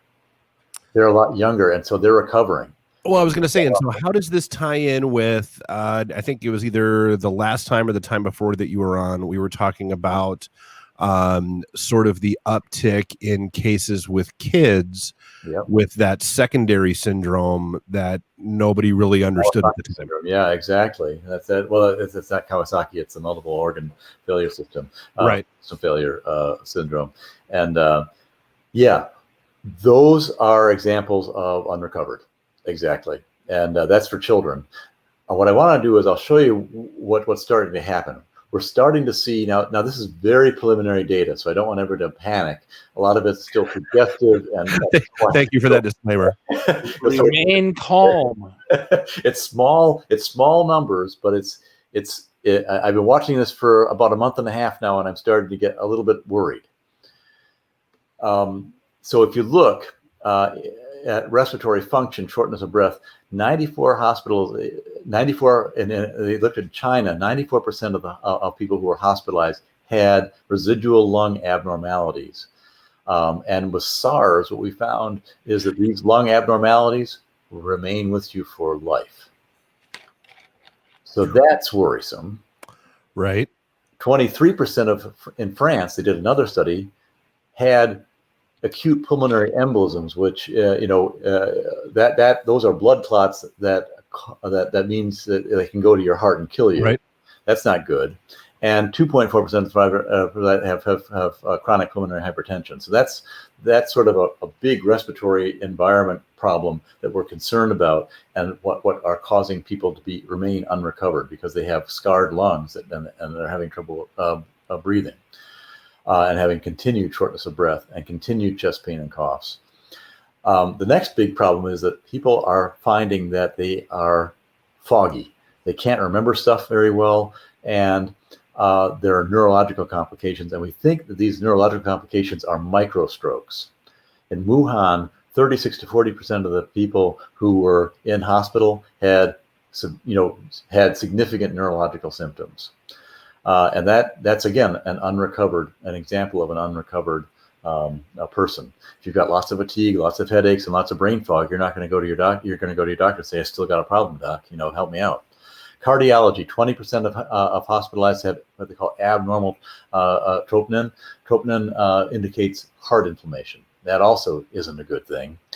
JAMA, the Journal of American Medical Association, they indicated that 78% of people hospitalized had cardiac symptoms that were abnormal after they had COVID, and in China it was slightly worse because they actually had cardiac injury and sometimes death. So you can start to see some of these what they call long hauler. These are guys who think they're getting over COVID, but they have these lingering effects that don't go away. So I want to make sure I'm understanding. Right? I'm sorry. Go ahead, Bob. Sorry, no, I was making a joke because I was trying to lighten up the mood. I'm like, sorry. So they're not truck drivers, right? Right. Yeah. They're not hot truck drivers. That's right.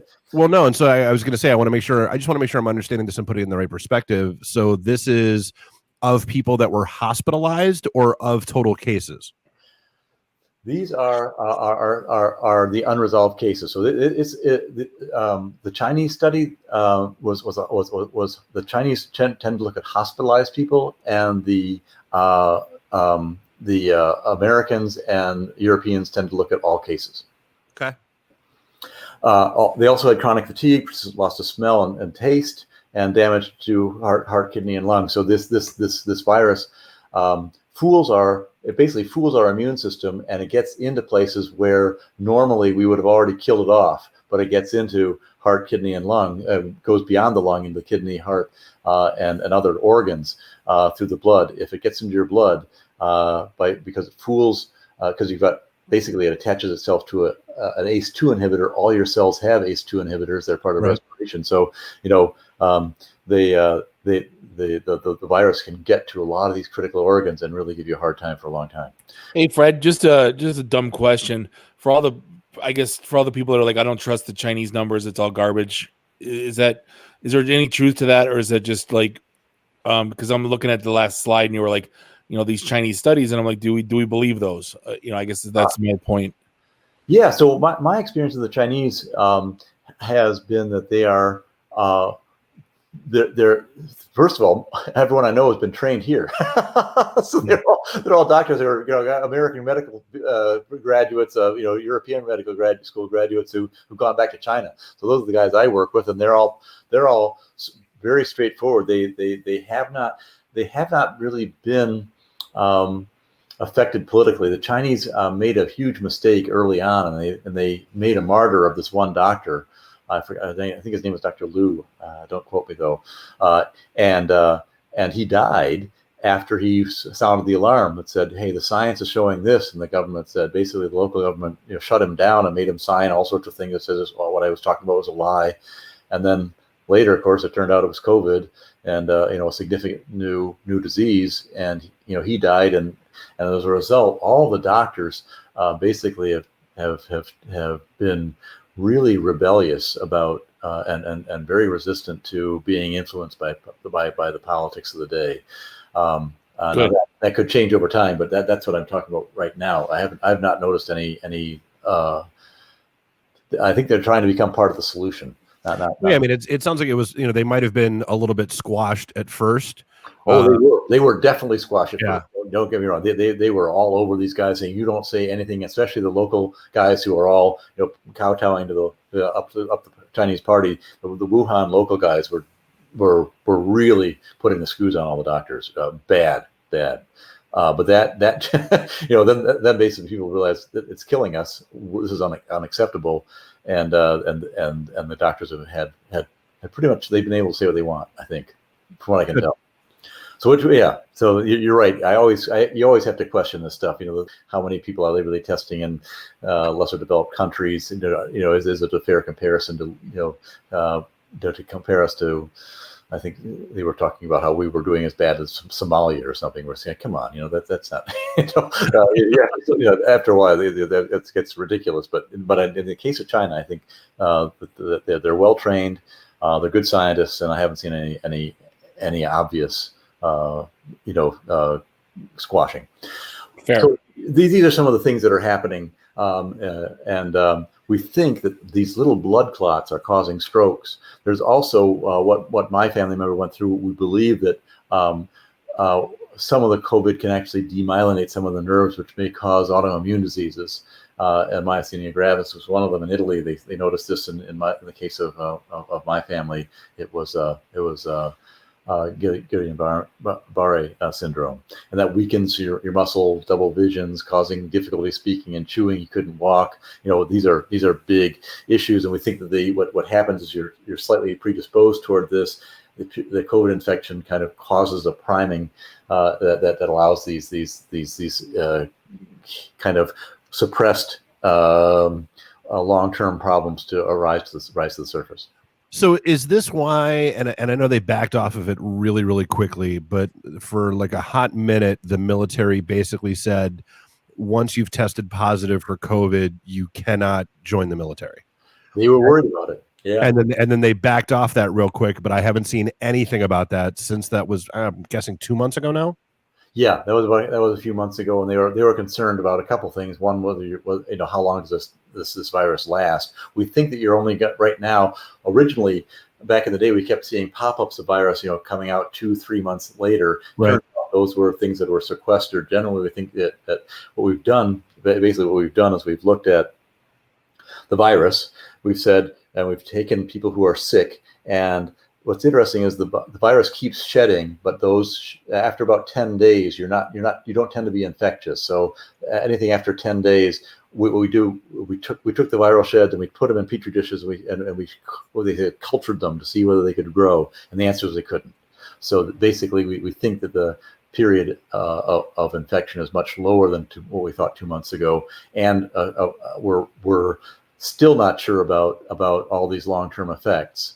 But we're going to find them in a general physical and reject the soldier, if they have, Gotcha. fatigue, muscle aches. That's all going to become part of it. They can't breathe properly. That's all going to become part of a physical examination that we can screen out for. So I think they've eliminated it.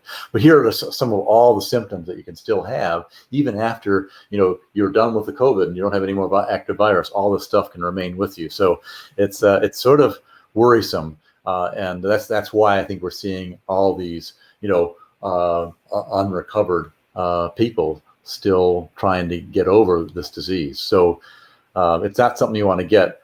As I said, this is all small data sets, individual studies here and there, but I think we're going to start to see there are going to be some lingering problems with the COVID. Maybe not all this. Some of it's going to fall away, but certainly some of it's going to stay behind us and linger with us. Gotcha. What beyond just all these symptoms that we've got, these guys, there's also an awful lot of pain that's associated even after you quote unquote gotten rid of the virus. You can still have an awful lot of pain affiliated. So if you've had COVID and you're still feeling bad, you're not crazy. It could still be that you've got these symptoms of the effect of the virus that are just going to be chronic. Most of these, I'll get these after like a night out at the bar with Bob. That's right. That was the one question I wanted to ask. I downloaded this meme, but I think it's hilarious. I said, "Can you still get regular sick, or is everything just Corona these days?" So if you look at what's going on, it's like, yeah, these are all these symptoms. It's like, my God, can you just get normal sick anymore? And and there is a little bit that if you have Corona, the reimbursement is slightly better, so there's a little bit of incentive to do that. But I don't think it's a significant effect. I think these are real issues, believe it or not, sadly, that are staying with us. So schools. Here's what they just did a big survey, and based on two factors, 25 out of 100,000 level of COVID incidence, prevalence, and 5% or lower positive rate. And here are and so basically, if you were above that, you are red. And you can see that Michigan is doing pretty well. We don't have that many red states. I mean, look at there's that area right around us, of course. That's Sadly, if you're in Macomb County, you're completely screwed. Or in Detroit, but for the most part, Michigan's looking really pretty good. As far as schools should all stay remote, we only have a few places in the state. You can see I guess there's 6 counties there. And along the Wisconsin border, sadly, we've got some which you have to count as well. It's funny though, because they asked the parents in my district about staying remote or coming back. The parents voted to come back, but the school decided to stay remote based on teacher feedback. So it's interesting. It's not just the parents that want the kids to go back. It's got to be this. There's a lot of different. A lot of different gears moving this. Well, yeah, I mean, they got the teachers union, and right. They've got the individual education programs. They got to figure out how do they fulfill those without getting sued if they don't. There's a lot of moving parts to that. Yeah, for every parent, I would say have a plan B. Plan that your school is going to be shut down at some point during this year. Even if you're in great shape, I would still plan that's going to happen. But get the internet connections, try to buy the computer, try to have a plan to pull the kids together in pods to learn together. If you need to go off and work, but you've got to have a plan B, because I don't think that it's going to be possible to have all the students in the school all the time for the full. I just don't see that happening anywhere in the country, anywhere.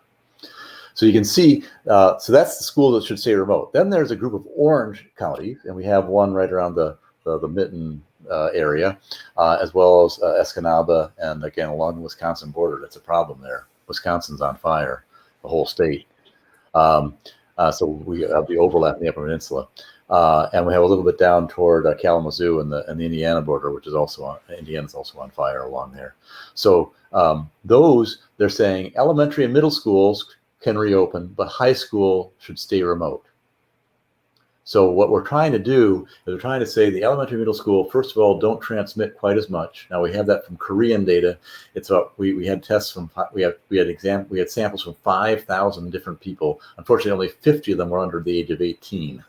So this is and then of those 25 were under 10. They had a little bit less transmission than the guys who are over 10. So we said, okay, it's a little bit better under 10. The truth is we don't really know, but basically kids transmit this stuff. That's the bottom line. Well, I mean, and I mean that was I think that was the rationale for shutting them down back in March. They might not be impacted themselves, but let's be honest, we all know, anybody with kids knows that schools are a friggin' petri dish. Yep. And so they're a spread vector. So when they come back with their Spider-Man mask, what do you do? The first thing you do is you have them basically take off their outer clothing in the garage, and just have them dump it there, and then walk in and wash their hands. The most important guess what's probably the most soiled piece of clothing that they have other than their mask on? Their shirt. Nope. Their shoes. Everything drops to the floor. Yeah. Makes sense. Take off their shoes for sure, and have indoor shoes and outdoor shoes. So it's just like working with a healthcare worker. Look at what they had to do when they came home from work. Right. That's the same sort of thing you want to do with your kids when they come home from school, because they're going to have the virus. They're not going to be symptomatic. They'll be around people who are not symptomatic. And if you've got, if you're especially if you are susceptible, have a pre-existing condition, or living with the elderly, you definitely want to take some precaution. Gotcha. For your household. So then you can see that it goes up to the next level. You're yellow. Michigan is mostly yellow, And basically, it says high school, elementary, middle schools, school can reopen. High school partially reopen, which means you can go Monday, Wednesday, Friday, or you can go, in the morning and afternoon shifts, or that kind of a cycle. That's pretty good, and that's where we are right now. So that's except along the Wisconsin and Right. Indiana border. And then it's safe to reopen all schools. We got 5 counties like that, including Houghton up in the Upper Peninsula and a few others.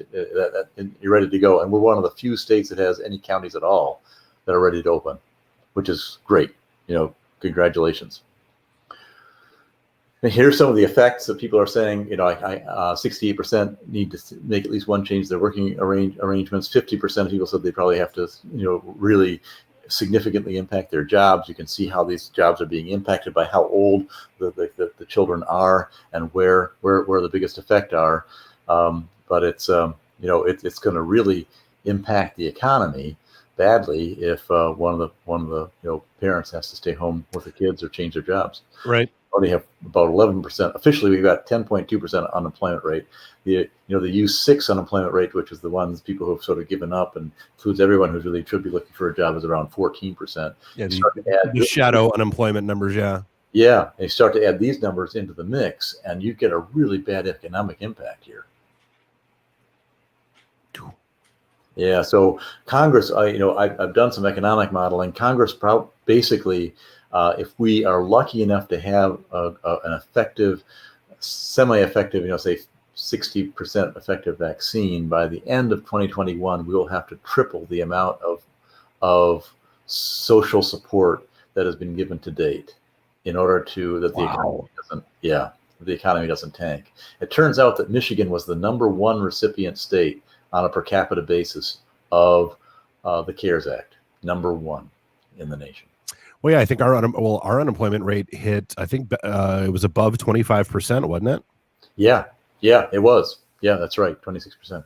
So, and then probably close to 44% overall household were in. Yeah.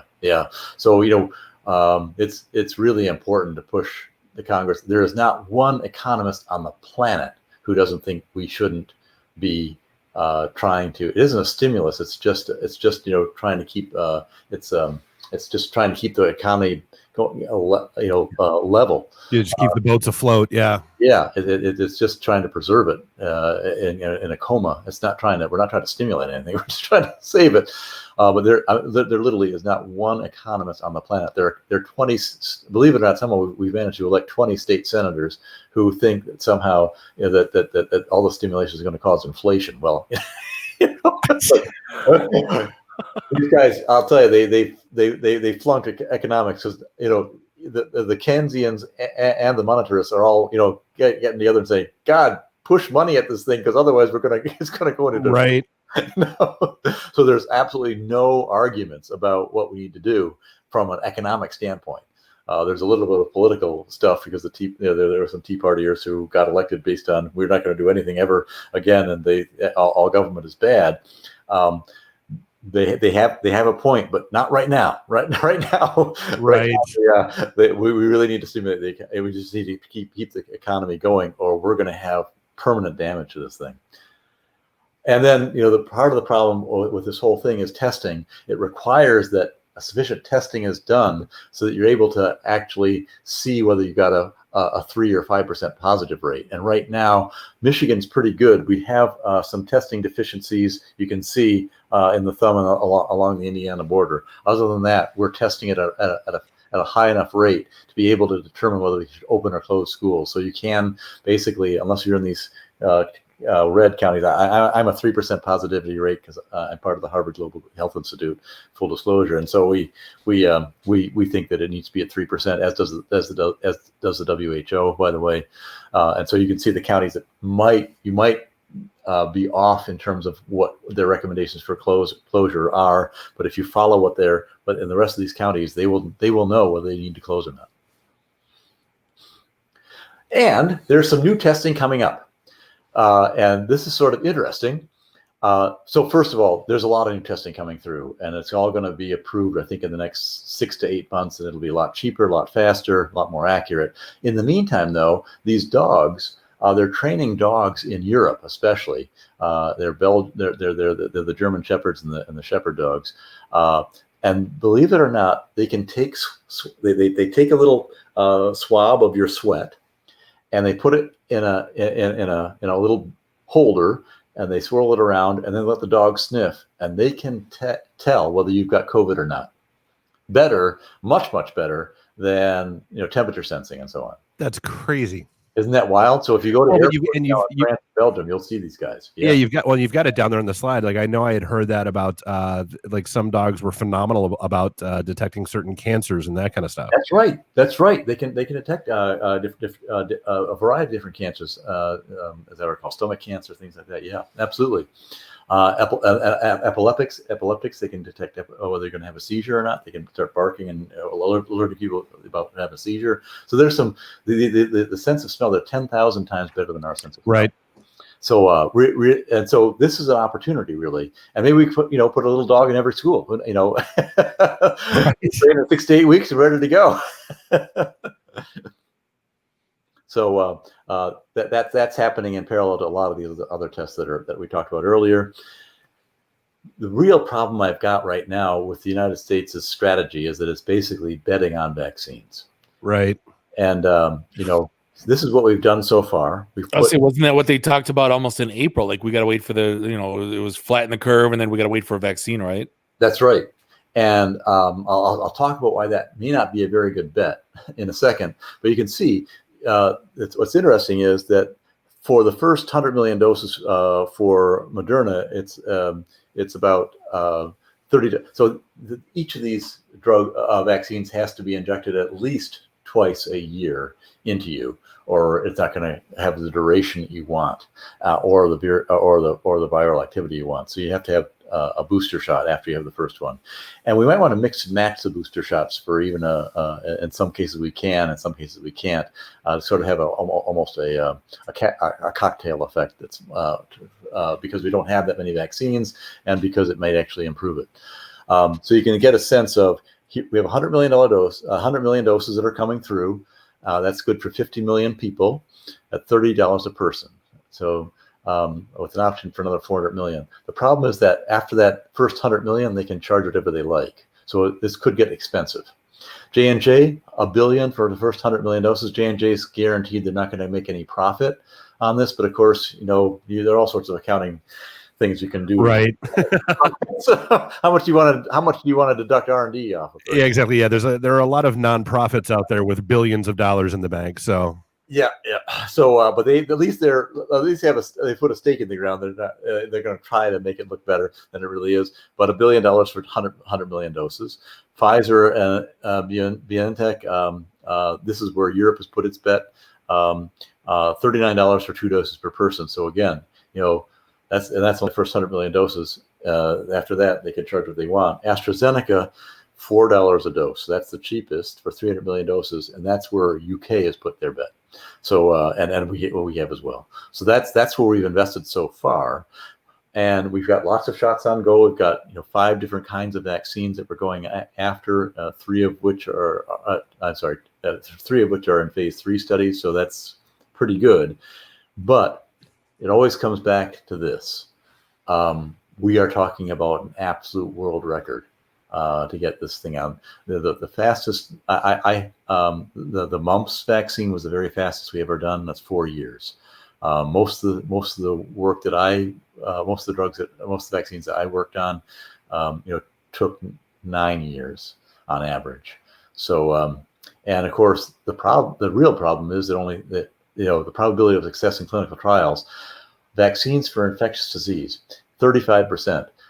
This is a very favorable number compared to other kinds of drugs we have through. But what it doesn't show is the fact that we create vaccines every year that are new, quote unquote, for the flu and for pneumonia that are almost guaranteed to work at some level.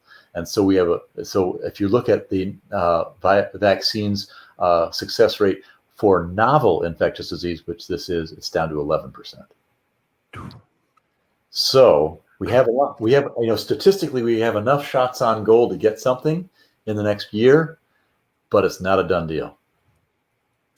Yeah, I mean yeah. Well, I mean, it's like we talked about last time. You ask the average person how long you're going to be wearing masks walking around, and the average person says 6 months. The average, epidemiologist or infectious disease person says, 2 years.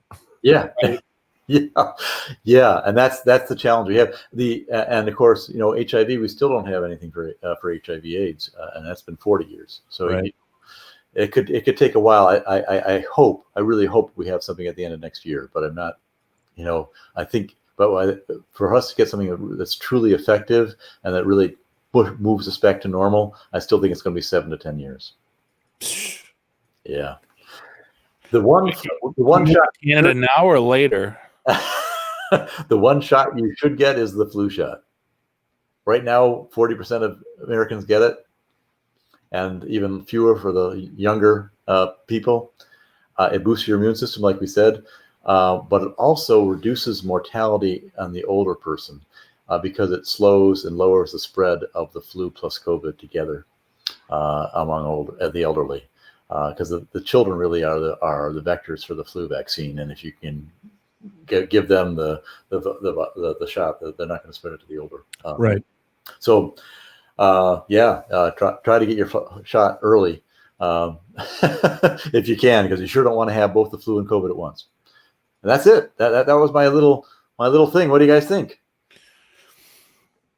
Scary as always, but I mean, dude, these are the most educational episodes, and we had a bunch of people were commenting about it's so good to get the non-biased, non-Bill Gates is going to kill all of us. Non-spin, yeah, just the actual science behind this stuff is invaluable. I mean, that's what people actually want, I think.